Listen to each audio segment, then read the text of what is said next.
Então vamos lá, situação complicadíssima aí. Depois que a Câmara e o governo entraram em combate, o STF decidiu intervir para tomar a decisão de quem estava certo. Acredito que até esse ponto aqui é correto, né? Porque é o guardião da Constituição brasileira, precisava avaliar ali quem teria razão diante da lei. E aqui agora a gente fica com a decisão, e aí essa decisão é meio complexa aqui. IOF, veja como ficam as novas alíquotas após a decisão do Alexandre de Moraes. Então, o ministro do Alexandre de Moraes, do Supremo Tribunal Federal, STF. Eu acho que o fato da gente ouvir tanto o nome do Alexandre de Moraes pode significar, talvez, que ele não esteja fazendo muito bem o papel dele, né? O STF costumava ser uma coisa um pouco mais discreta, Xandão. Fica aí a dica. Muitas vezes, se as pessoas estivessem atribuindo essas coisas ao colegiado do STF, né? Se essas decisões fossem para todos os membros do STF e saísse como uma decisão do STF, em vez de ficar toda hora seu nome nas manchetes, talvez, vou te dizer, arrisco a dizer, que talvez as pessoas tivessem uma compreensão maior daquilo que o STF está tentando fazer. Sim, opinião minha também, nunca fui ministro do STF. Ele decidiu na quarta-feira 16 manter a maior parte do decreto presidencial que elevou as alíquotas do IOF, Imposto sobre Operações Financeiras, publicado em 11 de junho. No entanto, a decisão exclui da cobrança as operações de risco sacado, usadas por empresas para antecipar recursos que permanecerão isentas de tributo. Como é que funciona isso, né? Se a decisão fosse generalizada de manter o imposto sobre IOF, ia ter um aumento no preço de absolutamente tudo no varejo brasileiro. Por quê? Porque quando você compra uma televisão, você paga em 12 vezes, a empresa não pode receber nesse fluxo caótico, né? De 12 vezes ali, porque ela precisa comprar outra televisão para repor o estoque. O que a empresa faz? Ela faz uma operação de risco sacado, ou emite um FDIC, se ela for gigantesca, né? Um FDIC próprio aí. E aí, a gente estrutura aqui um FDIC para o cliente, por exemplo, você tem 200 milhões aqui que você vai usar, vai remunerar os investidores do seu FDIC em 19, 20%, por exemplo, e vai pegar esse crédito, tomar esse crédito nesse valor para você antecipar. Esse crédito vai pagar os juros, vai transferir os juros, então, para o pessoal que comprou o FDIC. Isso é uma possibilidade possível, né? Ou você pode fazer o seguinte, você não entendeu o que é FDIC, eu sei, mas é um fundo que investidores colocam dinheiro, aí eles disponibilizam ali 200 milhões. A Magazine Luiza vende uma televisão, por exemplo, ela vai lá nesse FDIC, pega o dinheiro, e ela transfere a dívida do cliente, do cartão de crédito, que não dá default, né? Porque a maquininha lá, tudo que vai pagar, então não é um risco de crédito muito alto, e transfere o risco para esse FDIC, né? O risco do recebimento parcelado. E aí vai receber no fluxo, ou seja, vai receber em 12 vezes e não em uma vez, beleza? Aí os juros fica com esse pessoal que absorveu os juros ali dentro do FDIC. Então é isso aí que é um FDIC, beleza? Expliquei, me fiz entender. Então se tivesse o IOF, o crédito de modo geral fica mais caro, porque esses FDICs iam ter que pagar, todo mundo ia ter que pagar. E aí o que acontece? Na hora que você passasse o cartão na maquininha, obviamente o preço do produto seria reajustado e isso aumenta a inflação. Hoje, como a maior parte dos gastos brasileiros ou é feita no Pix ou no cartão de crédito, isso aqui teria um problema gigantesco. Então, pelo menos nesse ponto aqui, podemos dizer que o novo rei do Brasil, Alexandre de Moraes, pontuou muito bem. Salva de palmas pro nosso monarca. Ei, Alexandre é nosso rei. Então, beleza. Aí, nesse ponto, ele compreendeu. A medida vem após uma tentativa de mediação entre o Executivo e o Congresso não alcançar consenso em audiência de conciliação no STF. Então, chegou lá o Executivo, né, o representante do Executivo, que é o governo, e o Congresso brasileiro, e eles tentaram chegar numa discussão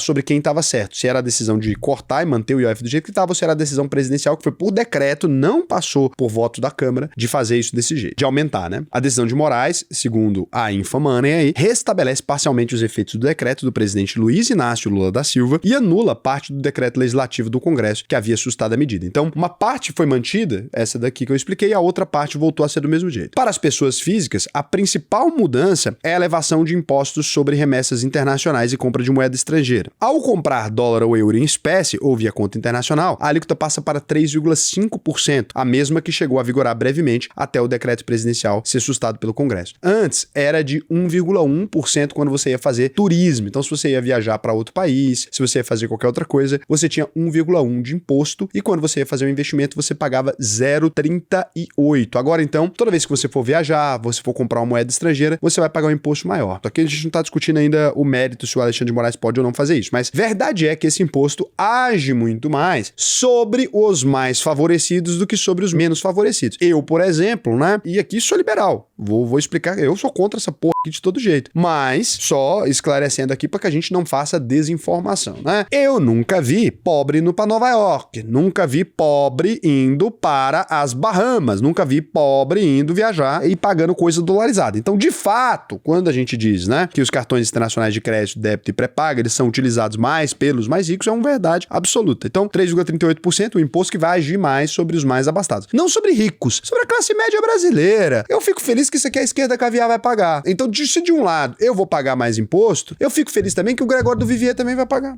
Tamo junto, eu e Gregório. Quem viaja pra fora? O Gregório do Vivier viaja. Fala, poxa, viaja, faz o L, né? Todos eles vão pagar também. A Manuela Dávila curte Nova York, vai pagar. A Esquerda Caviar vai pagar. Ciro Gomes curte também, deu um rolezinho depois da eleição, vai pagar juntinho comigo. Eu e Ciro Gomes, que ó, fechadinho no IOF. Quem mais vive viajando aí? Vamos comentar. Jean Willis tá morando fora, não paga mais, que deu saída definitiva. Sei que meu irmão de esquerda, caralho, meu irmão viaja muito, vai pagar, viu, Caio? Ó, make the L, great again. Então tá aqui, vai pagar, 3,38. Eu vou pagar? Vou pagar, mas vou pagar feliz que eu tô sabendo que vocês estão pagando também. Isso aqui pegou a esquerda do Leblon. Pegou a esquerda, não pegou? Pegou, finalmente botaram vocês agora. Que eu nunca vi viajar desse tanto, pô. Então agora todo mundo vai pagar eu, vai pagar vocês. Então agora, cartões tradicionais 3,38% em 2025, redução gradual até 2028, era o objetivo, agora fica 3,5%. E detalhe, eu não vou pagar, que eu sou dono de plataforma financeira, eu tenho dinheiro fora. Então, eu pagar não vou, vocês vão pagar, é o que eu lembrei. Eu vou pagar isso aqui pra quê? E eu não tenho spread no dólar também, que eu faço meu próprio dólar.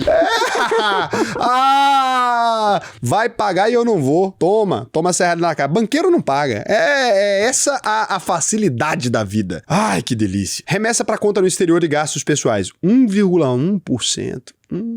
Era antes, agora ficou quanto? 3,5%. Vai pagar também, quer mandar dinheirinho pra fora, gastar com gastos pessoais. Ela fala, quer comprar coisinha da Louis Vuitton, quer comprar bolsinha? Toma, paga. Tá aqui, ó, 3,5% a mais. Remessa pra conta de investimento no exterior, aí todo mundo vai pagar, né? Nós vamos pagar, eles vão pagar. Aí estão falando aqui, era 1,1, fica 1,1. Não. Mentira! Aqui vou dizer agora. Xandão, o senhor é um fanfarrão. Xandão e Haddad. Era 0,38, estava em vigor 0,38. Vocês estão aumentando para 1,1%. O Haddad contou essa mentira de que era 1,1%, depois que ele mandou para 0,38, mandou para 1,1, voltou para 1,1. E continuou 1,1% agora. Então, na prática, vocês aumentaram. Então, não era. Essa tabela está errada. Tabela errada. Era 0,38, ficou 1,1%. Teve um aumento de 3 vezes nessa taxa. E detalhe, se você quiser mandar dinheiro falando que é para investimento, você não pode, tá? Mas, só que eu explico isso? Não vou explicar não, porque senão vão aprender como é que a gente faz. Quem é aluno da UVP sabe pagar 1,1 aqui em vez de 3,5 para quando for viajar. Não vou explicar. Compra de moeda estrangeira em espécie, 1,1% aqui é de moeda estrangeira, então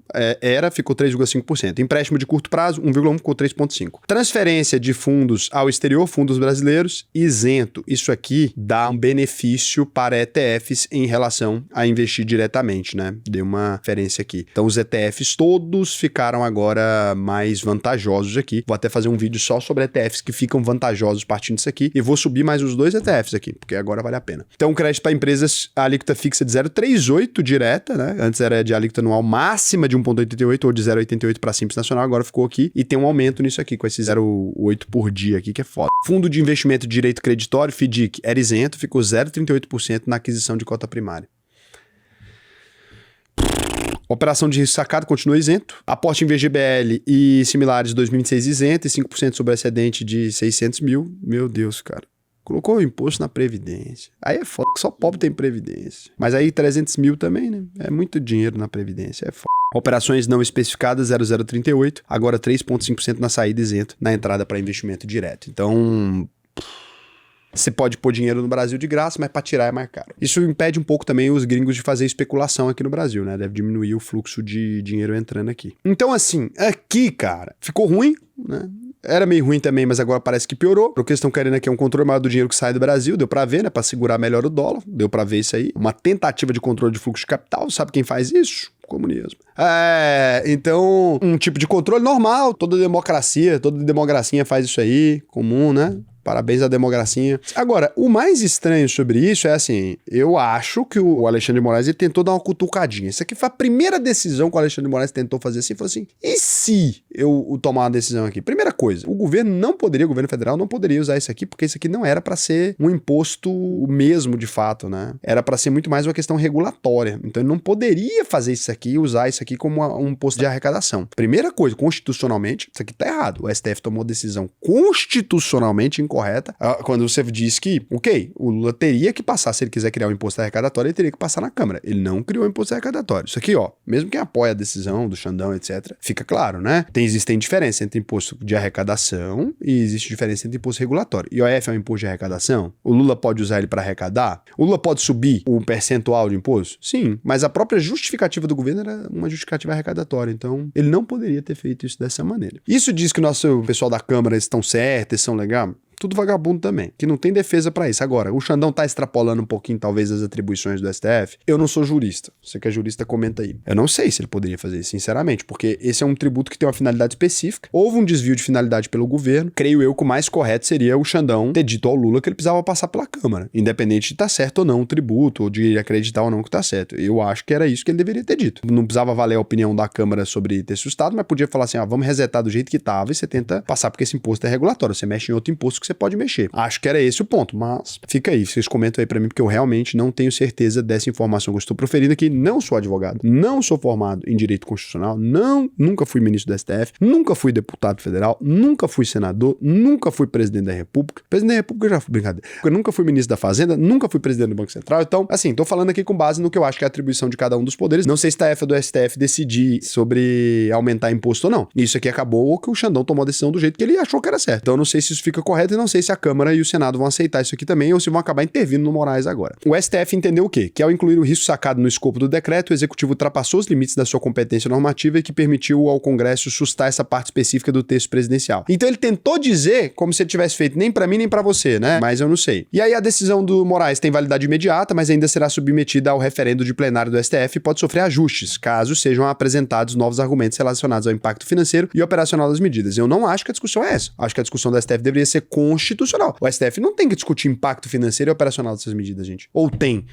É que eu tô louco? É atribuição do STF discutir impacto financeiro de medida, gente? Não sei. Um dos pontos da discussão aí deverá ser o caráter retroativo da medida. Moraes ordenou que o decreto tenha validade desde a sua edição, em 11 de junho. Eu acho o seguinte, o Brasil, ele tá com uma dificuldade constitucional mesmo. A gente precisa avaliar, não entrando no mérito aqui de quem tá certo ou errado na decisão, vocês sabem, eu sou um liberal, eu não apoio a criação de nenhum novo tributo. Não apoio. Eu sou contra qualquer criação de novas receitas pro governo, até porque o governo não sabe gastar nem o dinheiro que tá gastando. Agora, discutindo a legalidade e a segurança jurídica do Brasil. A gente está falando de um país que, no prazo de 50 dias no máximo, a gente teve uma lei que voltou.